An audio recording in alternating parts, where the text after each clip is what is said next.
বোলের মধ্যে আমি বেসনটা ঢেলে দেব। এবার এই বেসনের মধ্যে দিয়ে দেব ছোট চামচের 2 চামচ পরিমাণে তেল, দিয়ে দেব হাফ চামচ পরিমাণে ঝাল লঙ্কার গুঁড়ো, দিয়ে দেব হাফ চামচ পরিমাণে হলুদের গুঁড়ো, স্বাদ মতো লবণ দিয়ে দেব। হাত দিয়ে একসঙ্গে বেসনের সাথে মিশিয়ে নেব। নমস্কার বন্ধুরা, আমি অরিন্দিতা আপনাদের সকলকে স্বাগত জানাচ্ছি। প্রতিদিন কিনে খেতে হয় এমন একটা স্ন্যাক্স আজকের আমি ঘরে থাকা বেসন দিয়ে খুব সহজে আপনাদের সাথে শেয়ার করব। তার জন্য এখানে দেখুন 1 কাপ পরিমাণে বেসন নিয়েছি। বোলের মধ্যে আমি বেসনটা ঢেলে দেব। আর বন্ধুরা, বেসনটা কিন্তু আপনারা কম বেশি করে নিতে পারেন। এবার এই বেসনের মধ্যে দিয়ে দেব ছোট চামচের 2 চামচ পরিমাণে তেল, সামান্য পরিমাণে কালো জিরে, দিয়ে দেব হাফ চামচ পরিমাণে ঝাল লঙ্কার গুঁড়ো, দিয়ে দেবো হাফ চামচ পরিমাণে হলুদের গুঁড়ো, স্বাদ মতো লবণ দিয়ে দেব।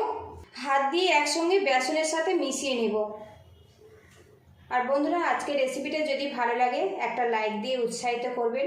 আপনাদের একটা লাইক আমার কাছে কিন্তু অনেকটাই মূল্যবান।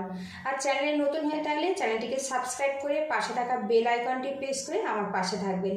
বেশ ভালো করে কিন্তু মশলাটা বেসনের সাথে মিশিয়ে নিতে হবে। এবার এই বেসনের মধ্যে অল্প অল্প জল দিয়ে একটা শক্ত করে ডো বানাবো। বেসনে কিন্তু জলের পরিমাণটা কম লাগে, অল্প অল্প জল দিয়ে এটা মাখাতে হবে।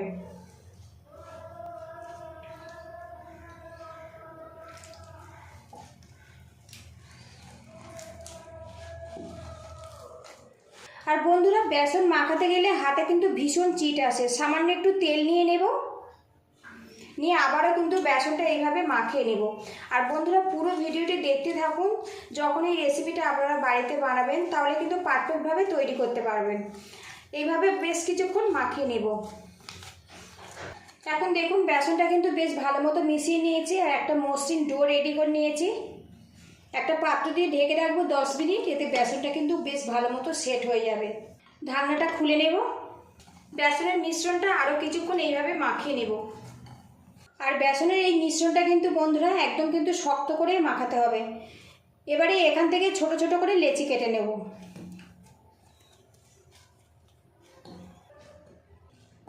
আবারও পাত্র দিয়ে ঢেকে রাখবো। কড়াটা হালকাভাবে গরম করে নিয়েছি, এর মধ্যে সাদা তেল দিয়ে দেব। তেলটা খুব ভালো করে গরম করে নেব। তেলটা ভালো করে গরম করে নিয়েছি, এর মধ্যে সামান্য বেসনের মিশ্রণ দিয়ে দেব। আর এখন দেখুন বন্ধুরা, বেশ বুদবুদ করতে করতে উঠে গেছে। এইভাবে কিন্তু তেলটা গরম করে নিতে হবে। আর এইভাবে যদি তেলটা গরম করে দেন তো আজকে স্ন্যাক্সটা কিন্তু পারফেক্টভাবে তৈরি হবে। এখানে দেখুন গ্রেটার নিয়েছি, ছোট গ্রেটারটা ব্যবহার করব। সামান্য সাদা তেল এর উপরে লাগিয়ে নেব। দুটো দিকে কিন্তু তেলটা লাগিয়ে নিতে হবে। এবারে এখানে দেখুন বেসনের মিশ্রণ নিয়েছি, গ্রেটারের ওপরে রাখবো আর হাতে তালু দিয়ে নিচের দিকে নামিয়ে দেব। এতে করে কিন্তু খুব সুন্দরভাবে ঝুরি কেটে পড়বে তেলের মধ্যে। তো দেখুন বন্ধুরা, কি সুন্দর ঝুরি কেটে পড়ছে। আর আপনারা কিন্তু অল্প পরিমাণে দেবেন, খুব বেশি দেবেন না, তাহলে জড়িয়ে যাবে, পারফেক্টভাবে ভাজা হবে না।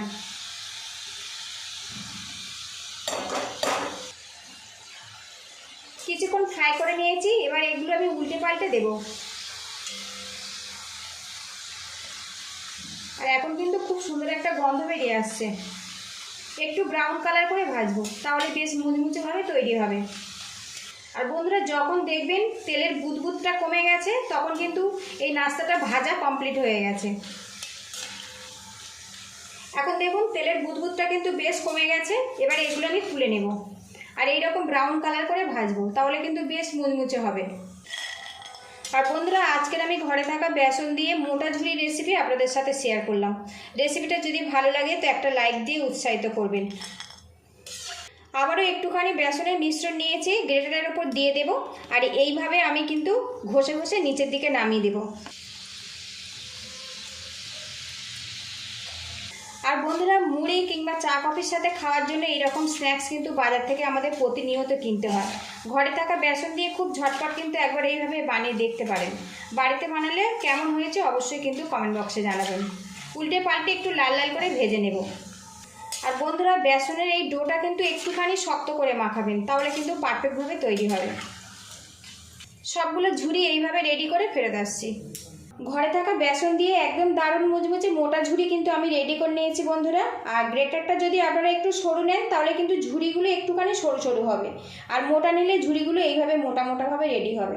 আপনারা কিন্তু এইভাবে বানিয়ে মুড়ির সাথে খেতে পারেন কিংবা চা কফির সাথেও পরিবেশন করতে পারেন।